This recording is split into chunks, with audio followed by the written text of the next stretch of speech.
Welcome to our channel. Today we how to disable API updates in Salesforce marketing automation, detailed guide step by step clearly. To disable API updates in Salesforce marketing automation, start by logging into your Salesforce account.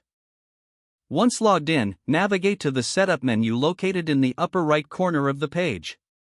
In the Setup menu, find and select Platform Tools. From there, go to Apps and then choose App Manager. Click on the drop-down arrow next to the app name to reveal more options. Select Edit from the drop-down menu. In the Application Settings, scroll to the API section. You will see an option that states Enable API Access. Uncheck this box to disable API updates. After making your changes, scroll down to the bottom of the page. Click on the Save button to apply your changes. Confirm that the API access is now marked as disabled. To test your changes, log out and then log back in. If successful, your marketing automation tool should no longer accept API updates. This concludes the process for disabling API updates in Salesforce marketing automation. If the page does not load, refresh the browser or try again in a private or incognito window. Make sure you are using the correct email address, then retype it carefully to avoid small typos. If your password is not accepted, use the reset option and create a new strong password you can remember.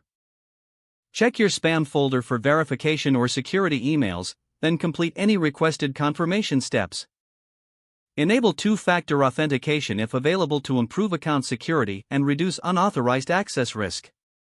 After signing in, review your profile details so your contact information and settings are accurate. If you see an error message, note it down and try again after restarting your device and internet connection.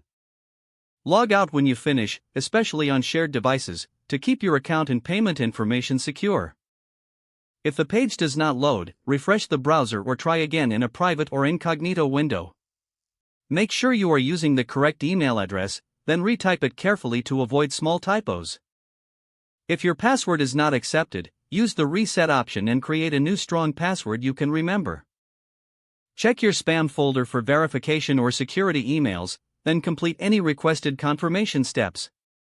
Enable two-factor authentication if available to improve account security and reduce unauthorized access risk.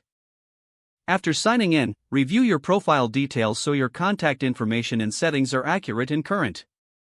If you see an error message, note it down and try again after restarting your device and internet connection. Don't forget to like this video and subscribe to our channel for more step-by-step tech guides.